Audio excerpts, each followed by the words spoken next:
शुभांशु, नमस्कार। आप आज मातृभूमि से, नमस्कार। भारत भूमि से सबसे दूर है, लेकिन भारतवासियों के दिलों के सबसे करीब है। आपके नाम में भी शुभ है और आपकी यात्रा नए युग का शुभ आरंभ भी है। इस समय बात हम दोनों कर रहे हैं, लेकिन मेरे साथ 140 करोड़ भारतवासियों की भावनाएं भी हैं। मेरी आवाज में सभी भारतीयों का उत्साह और उमंग शामिल है। अंतरिक्ष में भारत का परचम लहराने के लिए मैं आपको हार्दिक बधाई और शुभकामनाएं देता हूं। मैं ज्यादा समय नहीं ले रहा हूं, तो सबसे पहले तो ये बताइए, वहां सब कुशल मंगल है? आपकी तबीयत ठीक है? जी, प्रधानमंत्री जी, बहुत-बहुत धन्यवाद आपकी विशेष का और 140 करोड़ मेरे देशवासियों की विशेष का। मैं यहाँ बिल्कुल ठीक हूँ, सुरक्षित हूँ। आप सबके आशीर्वाद और प्यार की वजह से बहुत अच्छा लग रहा है। बहुत नया एक्सपीरियंस है ये और कहीं न कहीं बहुत सारी चीज़ें ऐसी हो रही हैं जो दर्शाती हैं कि मैं और मेरे जैसे बहुत सारे लोग हमारे देश में और हमारा भारत किस दिशा में जा रहा है। अ, ये जो मेरी यात्रा है, ये पृथ्वी से ऑर्बिट की 400 किलोमीटर तक की जो छोटी-सी यात्रा है, ये सिर्फ़ मेरी नहीं है। मुझे लगता है कहीं न कहीं हमारे देश की भी यात्रा है बिकॉज़ जब मैं छोटा था, मैं कभी सोच नहीं पाया कि मैं एस्ट्रोनॉट बन सकता हूँ। लेकिन मुझे लगता है आपके नेतृत्व में आज का भारत ये मौका देता है और उन सपनों को साकार करने का भी मौका देता है। तो ये बहुत बड़ी उपलब्धि है मेरे लिए और मैं बहुत गर्व फ़ील कर रहा हूँ कि मैं यहाँ पे अपने देश का प्रतिनिधित्व कर पा रहा हूँ। धन्यवाद प्रधानमंत्री जी। शुभ। आप दूर अंतरिक्ष में है, जहां ग्रेविटी ना के बराबर है, पर हर भारतीय देख रहा है कि आप कितने डाउन टू अर्थ है। आप जो गाजर का हलवा ले गए हैं, क्या उससे अपने साथियों को खिलाया? जी, प्रधानमंत्री जी, ये कुछ चीज़ें मैं अपने देश की खाने की लेके आया था जैसे गाजर का हलवा, मूँग दाल का हलवा और आमरस। और मैं चाहता था कि ये बाकी भी जो मेरे साथी हैं, बाकी देशों से जो आए हैं, वो भी इसका स्वाद लें और चखें जो भारत का जो रिच कुलिनरी हमारा जो हेरिटेज है, उसके उसका एक्सपीरियंस लें। तो हम सभी ने बैठ के इसका स्वाद लिया साथ में और सबको बहुत पसंद आया। उत्सुक हैं कि कब वो नीचे आएँगे और हमारे देश आएँ और इनका स्वाद ले सकें हमारे साथ। शुभ। परिक्रमा करना भारत की सदियों पुरानी परंपरा है। आपको तो पृथ्वी माता की परिक्रमा का सौभाग्य मिला है। अभी आप पृथ्वी के किस भाग के ऊपर से गुजर रहे होंगे?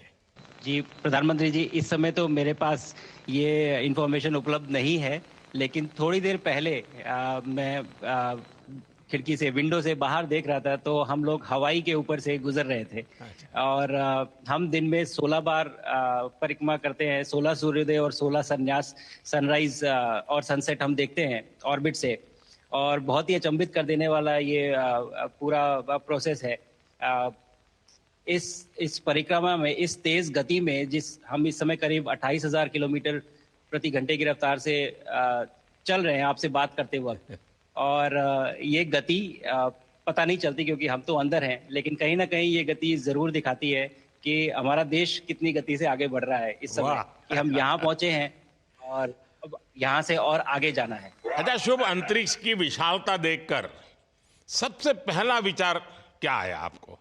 प्रधानमंत्री जी, सच में बोलूँ तो जब पहली बार हम लोग ऑर्बिट में पहुँचे, अंतरिक्ष में पहुँचे, तो पहला जो व्यू था वो पृथ्वी का था। और पृथ्वी को बाहर से देख के जो पहला ख्याल और पहला जो थॉट मन में आया वो ये था कि पृथ्वी बिल्कुल एक दिखती है। मतलब बाहर से कोई सीमा रेखा नहीं दिखाई देती, कोई बॉर्डर नहीं दिखाई देता। और दूसरी चीज जो बहुत नोटिसेबल थी, जब पहली बार भारत को देखा तो हम मैप पे पढ़ते हैं भारत को, हम देखते हैं बाकी देशों का आकार कितना बड़ा है, हमारा आकार कैसा है, वो मैप पे देखते हैं। लेकिन वो सही नहीं होता, क्योंकि वो एक हम 3D ऑब्जेक्ट को 2D यानी पेपर पे हम उतारते हैं। भारत सच में बहुत भव्य दिखता है, बहुत बड़ा दिखता है, जितना हम मैप पे देखते हैं उससे कहीं ज्यादा बड़ा।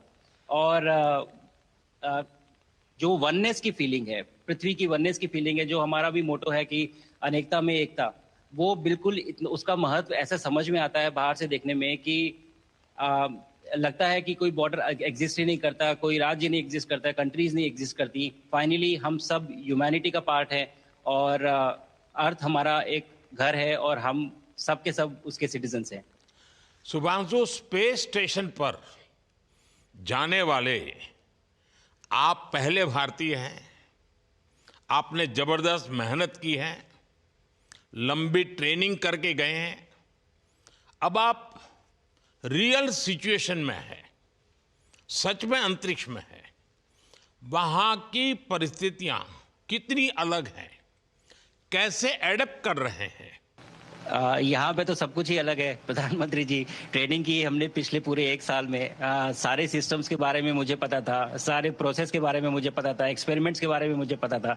लेकिन यहाँ आते ही सडनली सब चेंज हो गया, बिकॉज हमारे शरीर को ग्रेविटी में रहने की इतनी आदत हो जाती है कि हर एक चीज उससे डिसाइड होती है। पर यहाँ आने के बाद चूंकि ग्रेविटी माइक्रो ग्रेविटी है, एब्सेंट है, तो छोटी छोटी चीजें भी बहुत मुश्किल हो जाती हैं। अभी आपसे बात करते वक्त मैंने अपने पैरों को बांध रखा है, नहीं तो मैं ऊपर चला जाऊंगा। और माइक पे भी जैसे छोटी छोटी चीजें हैं, अगर इसको छोड़ भी दूं तो भी ये ऐसे फ्लोट करता रहता है। पानी पीना, पैदल चलना, सोना। सोना बहुत बड़ा चैलेंज है। आप छत पे सो सकते हैं, आप दीवारों पे सो सकते हैं, आप जमीन पे सो सकते हैं। तो पता सब कुछ होता है प्रधानमंत्री जी, ट्रेनिंग अच्छी है, लेकिन वातावरण चेंज होता है तो थोड़ा सा यूज टू होने में 1-2 दिन लगते हैं, बट फिर ठीक हो शुभ, जाता है, फिर भारत नॉर्मल की हो जाता है। ताकत साइंस और स्पिरिचुअलिटी दोनों है। आप अंतरिक्ष यात्रा पर हैं, लेकिन भारत की यात्रा भी चल रही होगी। भीतर में भारत दौड़ता होगा। क्या उस माहौल में मेडिटेशन और माइंडफुलनेस का लाभ भी मिलता है क्या? अ, जी प्रधानमंत्री जी, मैं बिल्कुल सहमत हूँ। मैं कहीं ना कहीं ये मानता हूँ कि भारत ऑलरेडी दौड़ रहा है, और ये मिशन तो केवल एक पहली सीढ़ी है उस एक बड़ी दौड़ का। और हम जरूर आगे पहुंच रहे हैं, और अंतरिक्ष में हमारे खुद के स्टेशन भी होंगे और बहुत सारे लोग पहुंचेंगे। और माइंडफुलनेस का भी बहुत फर्क पड़ता है। बहुत सारी सिचुएशंस ऐसी होती हैं नॉर्मल ट्रेनिंग के दौरान भी, या फिर लॉन्च के दौरान भी, जो बहुत स्ट्रेसफुल होती हैं। और माइंडफुलनेस से आप अपने आप को उन सिचुएशंस में शांत रख पाते हैं, और काम अपने आप को काम रखते हैं, अपने आप को शांत रखते हैं, तो आप अच्छे डिसीजन ले पाते हैं। कहते हैं कि दौड़ते हुए भोजन कोई भी नहीं कर सकता, तो जितना आप शांत रहेंगे उतना ही अच्छे से आप डिसीजन ले पाएंगे। तो आई थिंक माइंडफुलनेस का बहुत इंपॉर्टेंट रोल होता है इन चीज़ों में। तो दोनों चीज़ें अगर साथ में एक प्रैक्टिस की जाएं तो ऐसे एक चैलेंजिंग एनवायरनमेंट में या चैलेंजिंग वातावरण में मुझे लगता है ये बहुत ही यूजफुल होंगी, और बहुत जल्दी लोगों को अडेप्ट करने में मदद करेंगी। आप अंतरिक्ष में कई एक्सपेरिमेंट कर रहे हैं। क्या कोई ऐसा एक्सपेरिमेंट है जो आने वाले समय में एग्रीकल्चर या हेल्थ सेक्टर को फायदा पहुंचाएगा? जी प्रधानमंत्री जी, मैं बहुत गर्व से कह सकता हूं कि पहली बार भारतीय वैज्ञानिकों ने 7 यूनिक एक्सपेरिमेंट्स डिज़ाइन किए, जो कि मैं अपने साथ स्टेशन पे लेके आया हूं। और पहला एक्सपेरिमेंट जो मैं करने वाला हूं, जो कि आज ही के दिन में शेड्यूल्ड है, वो है स्टेम सेल्स के ऊपर। सो अंतरिक्ष में आने से क्या होता है कि ग्रेविटी चूंकि एब्सेंट होती है तो लोड खत्म हो जाता है, तो मसल लॉस होता है। तो जो मेरा एक्सपेरिमेंट है वो ये देख रहा है कि क्या कोई सप्लीमेंट दे के हम इस मसल लॉस को रोक सकते हैं या फिर डिले कर सकते हैं। इसका डायरेक्ट इम्प्लीकेशन धरती पे भी है कि जिन लोगों का मसल लॉस होता है ओल्ड एज की वजह से, उनके ऊपर ये सप्लीमेंट्स यूज़ किए जा सकते हैं। तो मुझे लगता है कि ये डेफ़िनिटली वहाँ यूज़ हो सकता है। साथ ही साथ जो दूसरा एक्सपेरिमेंट है वो माइक्रो एल्गी की ग्रोथ के ऊपर। ये माइक्रो एल्गी बहुत छोटे होते हैं, लेकिन बहुत न्यूट्रिशियस होते हैं। तो अगर हम इनकी ग्रोथ देख सकते हैं यहाँ पे और ऐसा प्रोसेस इजाद करें कि ये ज़्यादा तादाद में हम इन्हें उगा सकें और न्यूट्रिशन हम प्रोवाइड कर सकें, तो कहीं न कहीं ये फूड सिक्योरिटी के लिए भी बहुत काम आएगा धरती के ऊपर। सबसे बड़ा एडवांटेज जो है स्पेस का वो ये है कि ये जो प्रोसेस है यहाँ पे बहुत जल्दी होते हैं।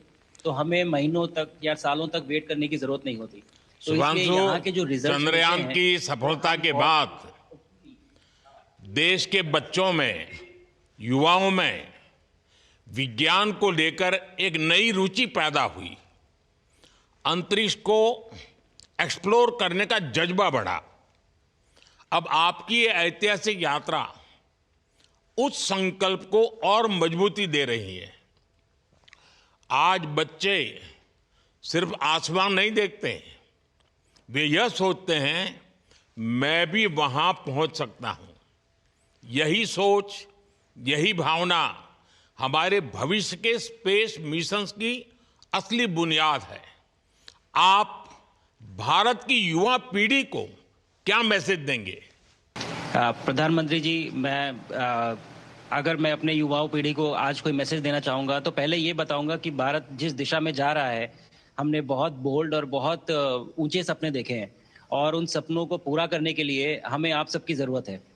तो उस ज़रूरत को पूरा करने के लिए मैं ये कहूँगा कि सक्सेस का कोई एक रास्ता नहीं होता कि आप कभी कोई एक रास्ता लेता है, कोई दूसरा रास्ता लेता है। लेकिन एक चीज़ जो हर रास्ते में कॉमन होती है, वो ये होती है कि आप कभी कोशिश मत छोड़िए।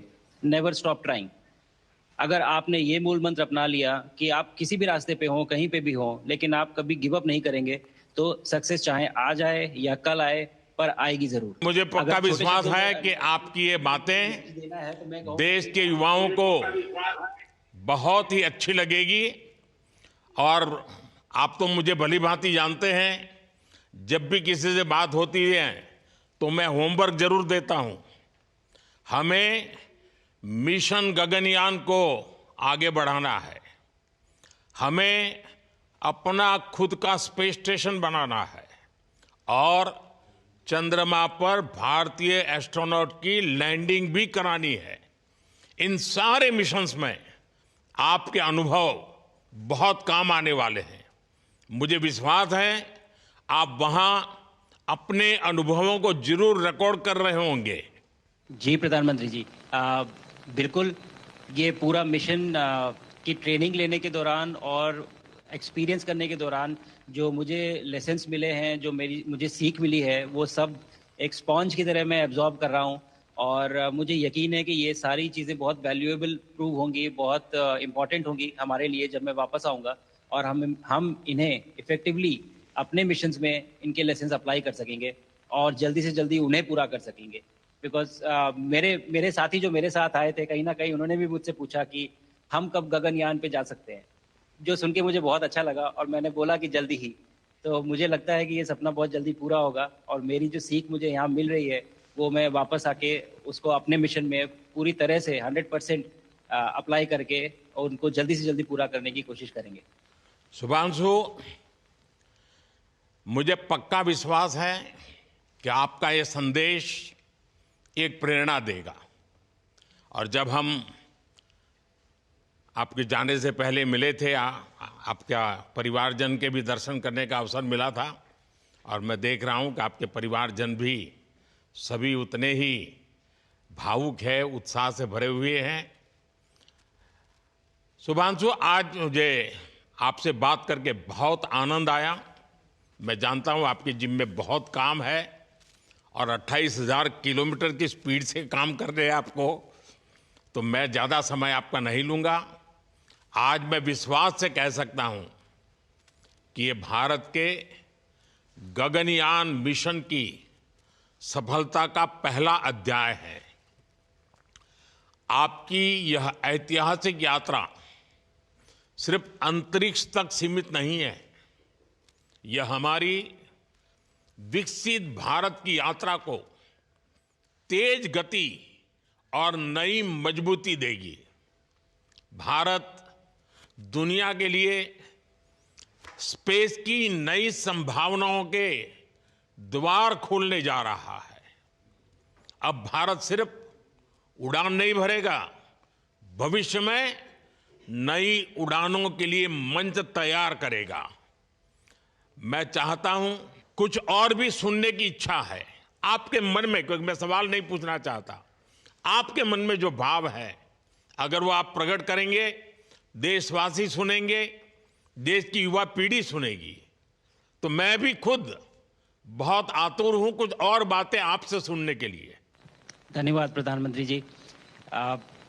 यहाँ ये पूरी जर्नी जो है ये अंतरिक्ष तक आने की और यहाँ ट्रेनिंग की और यहाँ तक पहुँचने की, इसमें बहुत कुछ सीखा है प्रधानमंत्री जी मैंने। लेकिन यहाँ पहुँचने के बाद मुझे पर्सनल एकम्प्लिशमेंट तो एक है ही, लेकिन कहीं ना कहीं मुझे ये लगता है कि ये हमारे देश के लिए एक बहुत बड़ा कलेक्टिव अचीवमेंट है।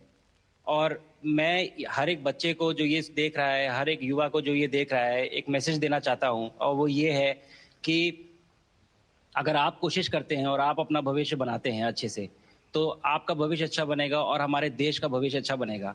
और केवल एक बात अपने मन में रखिए, that sky is never the limit, ना आपके लिए, ना मेरे लिए और ना भारत के लिए। और ये बात हमेशा अगर आपने मन में रखी तो आप आगे बढ़ेंगे, आप अपना भविष्य उजागर करेंगे और आप हमारे देश का भविष्य उजागर करेंगे। और बस मेरा यही मैसेज है प्रधानमंत्री जी। और मैं बहुत बहुत ही भावुक और बहुत ही खुश हूं कि मुझे मौका मिला आज आपसे बात करने का और आपके थ्रू 140 करोड़ देशवासियों से बात करने का। जो ये देख पा रहे हैं, ये जो तिरंगा आप मेरे पीछे देख रहे हैं, ये यहाँ नहीं था। आज कल के पहले जब मैं यहाँ पे आया हूँ तब हमने ये यहाँ पे पहली बार लगाया है। तो ये बहुत भावुक करता है मुझे और बहुत अच्छा लगता है देख के कि भारत आज इंटरनेशनल स्पेस स्टेशन पहुंच चुका है। शुभांशु, मैं आपको और आपके सभी साथियों को आपके मिशन की सफलता के लिए बहुत बहुत शुभकामनाएं देता हूं। शुभांशु, हम सबको आपकी वापसी का इंतजार है। अपना ध्यान रखिए, मां भारती का सम्मान बढ़ाते रहिए। अनेक अनेक शुभकामनाएं, 140 करोड़ देशवासियों की शुभकामनाएं, और आपको इस कठोर परिश्रम करके इस ऊंचाई तक पहुंचने के लिए बहुत बहुत धन्यवाद देता हूं। भारत माता की जय। धन्यवाद प्रधानमंत्री जी, धन्यवाद। और सारे 140 करोड़ देशवासियों को धन्यवाद। और स्पेस से सबके लिए भारत माता की जय।